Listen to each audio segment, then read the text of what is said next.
Can you hear me, Royce at Tip Top Tottenham? Yes. Can you my hear guy me? with my guy with my favorite microphone in the world. How you doing, Royce? My boy. Barnaby, it's humbling that you remember me, my friend. Look, Of course. I'm so happy about the result today.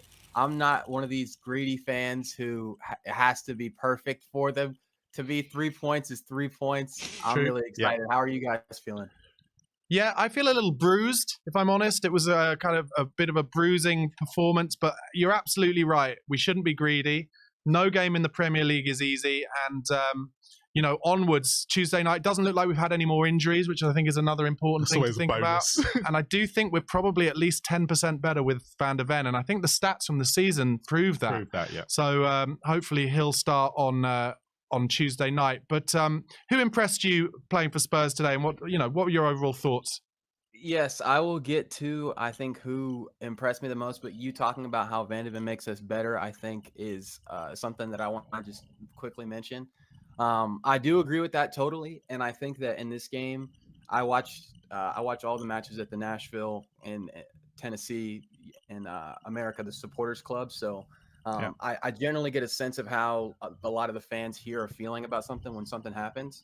And so at first, everybody was pretty frustrated about how Dragusin was playing. But I think as the game grew on, people were highlighting some of the stuff that he was doing. So I don't want anybody to think that, in my opinion, he's terrible and that we shouldn't give him time. I think he played decently for us today. But obviously the star man today, I don't know if you can see the back of my shirt. Sonny, brilliant. I was deciding between my kits today, and I was like, man, I really feel like because of how good of form Son has been on the international break, that he's going to score today. It was going to happen, and I'm so excited that it did happen. Yeah, Marlon has actually changed his mind since he gave his initial match reaction man of the match and has gone and flicked to Son. And I now wonder whether that's because he knew you were coming on and wants you to love him. Man, you guys are both really seriously amazing commentators. I'm not really used to being live in front of people for the first, so I'm kind of getting used to doing that type of delivery. But I have my own YouTube channel, Tip Top Tottenham. I'm nearing in on 100 subscribers. Yes, I'm at like 88. I'm posting amazing short form content every day, and I have a weekly show where I talk about the trending topics in the Tottenham community. So. Well, guys, at home, make sure you go to Tip Top Tottenham. What's the handle? Is it at Tip Top Tottenham? Is it as simple as that, or is it something else? Yes, I believe if you just YouTube Tip Top Tottenham, it'll come up. If you just YouTube that. Give him a subscribe, because sometimes getting to the first 100 is the hardest work. And we all know that once you see someone with 100 subscribers, you're more likely to sign on to them in the same way that if you see someone with 10,000 subscribers, you're more likely to subscribe to them. So give Tip Top Tottenham a subscribe, drop some of his videos a like. He's got an amazing cat in the background, which also changes color the same way his microphone does. She was sleeping when I. She wants out, mate. Royce, she wants out of the room. Do you want to go and let her out? Yes, yeah. This cat better be named after a Spurs player. I'll tell you that. I have another cat as well. So I love Pixar movies, and I named one of them after Luca. So that was Luca that you just saw. She's a girl, and then I have another one named Sully from Monsters Inc. Brilliant. Yeah, the big monster from Monsters Inc. Okay, yes, so thank you so much for the love, Barnaby. I really appreciate that. Seriously. Don't be silly. We were talking about how Brennan Johnson changed the game today. What did you make of his performance? Yes. So a lot of people, like I mentioned before in the Supporters Club, were kind of calling for Brennan Johnson to come on. I didn't expect Ange to bring him on at halftime. I thought that was pretty gutsy of him to do, but obviously it ended up being the right decision. I just think he looks so good when he comes off the bench, because his pace just completely rips apart teams with tired legs.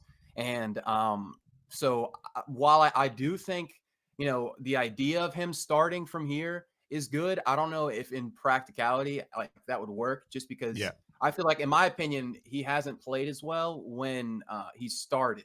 So I feel like this is what I was wanting to say. Overall, I feel like I'm not upset if we sign Timo permanently. I'm not upset, if we keep Brennan consistently playing, but I still feel like we need a winger in the summer that is like much better than both of them to really push forward, I believe, to where we want to be. So Come One second. on, Yeah, mate. Royce, you just said something which I felt like, and because I'm seeing a lot in the chat, but you said that Ange was quite brave in making that sub at half time. Do you feel like Ange is starting to work out the Premier League and work out certain things that actually he's learning, and he is the man to take us forward? Yes, I really like what you said there. I think it's so important to realize now how great the beginning of the season was, and I think some of it in part was to the fact that not every team had really been familiar with Ange's system. Like the casual fan hadn't really ever heard of Ange Postecoglou before he had signed with Tottenham, and so I believe that now everybody has played us obviously and has a sense of what it's going to look like against their system. So they're just more prepared in general. But I'm not saying that Ange is Pep Guardiola by any means. But when you look at his managerial style, how he has, this philosophy, but he's able to make adjustments and stuff and does stuff that you don't necessarily anticipate for him to do. I think that Ange, I mean, I'm not saying, like I said, he's going to get to that level, but you have to give him time to be able to make adjustments to his philosophy, according to who we play against. And I'm really, really happy that we got 3 points today, because I know Spurs Twitter would have been, so toxic if we did. It was ready to go.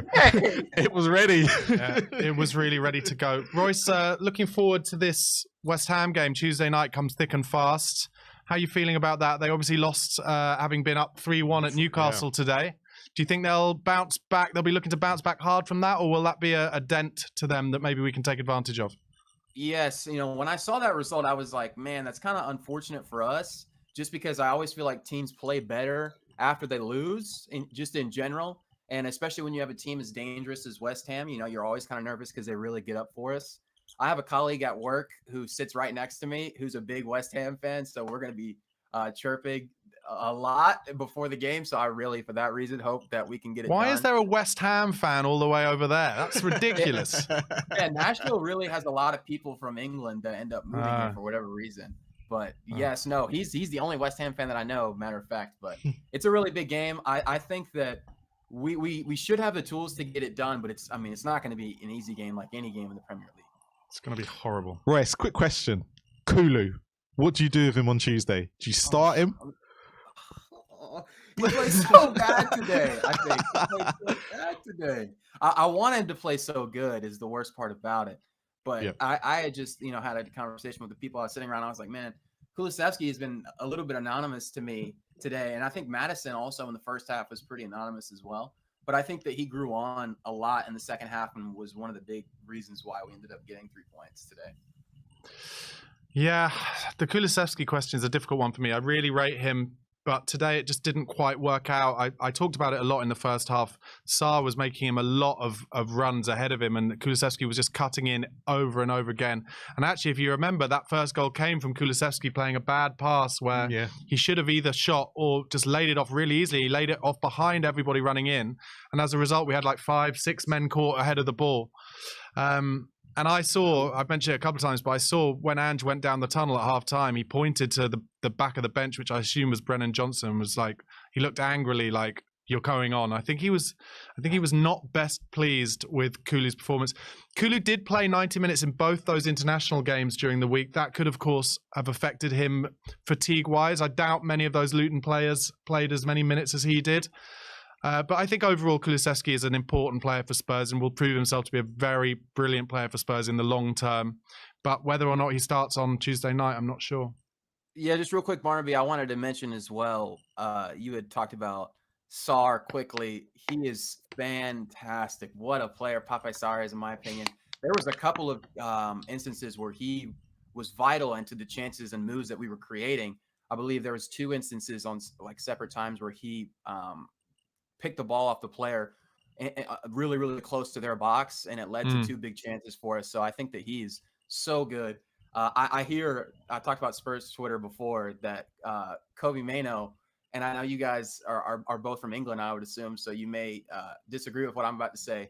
But in my opinion, Sarr is a better player than Kobe Mano, in my opinion. I don't really see how a ton of people could think that Sarr isn't even in the conversation in a lot of the discourse of the young players here coming up in Europe. I think he's such an unbelievable talent. Yeah, I think it's interesting about Kobe Mainoo. He's really kind of in the last couple of months come really out of nowhere a little yeah. bit. It feels to me like he only really had his first start in 3, 4, 5 months ago or something. He got injured in pre-season he was meant to start and he got injured in pre-season and then only got come back in around October, November time. He definitely played well for England in the week, and I think the reason why people are really grabbing onto him is because they desperately don't want Jordan Henderson to be starting for England, and they've suddenly seen someone who's kind of athletic and can play in that 6 and turn on the ball. So he's definitely, a good option for England. Sarr feels to me like a slightly different player in that Sarr is just pure engine and legs, and what he does really well. And I think one of the moments you were talking about today was when Pedro Porro played this beautiful skimming ball across the floor, and Sarr had made a lovely run for him.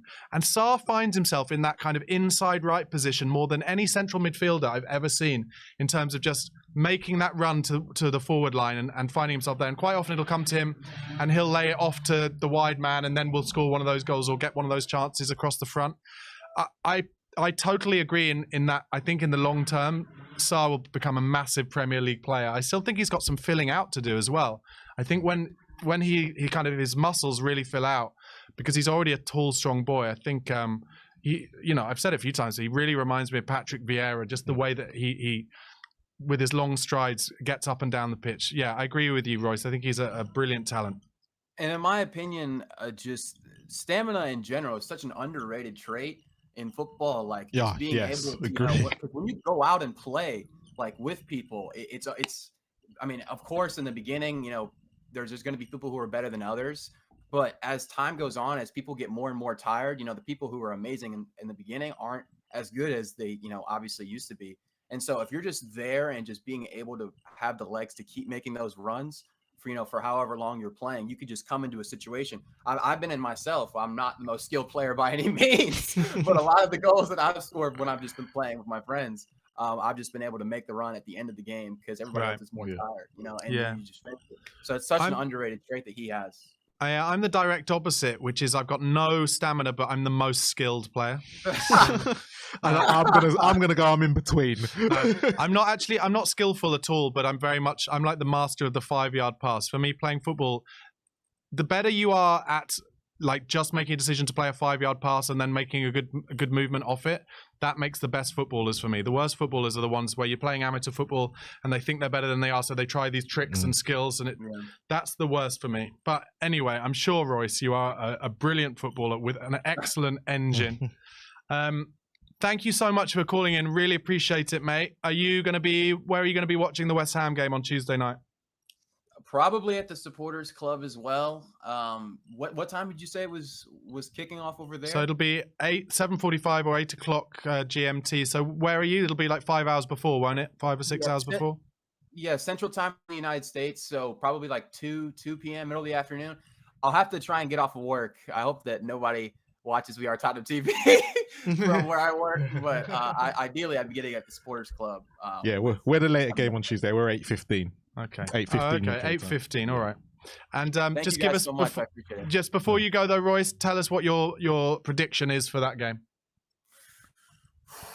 I think the result of this morning with Newcastle and West Ham probably changes my prediction. I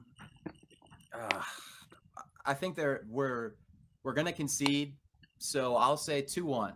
2-1 Spurs. Tip top Tottenham, guys. Make sure you give that a subscribe. Go and follow Royce. He's actually got really good knowledge and thoughts on Tottenham Hotspur.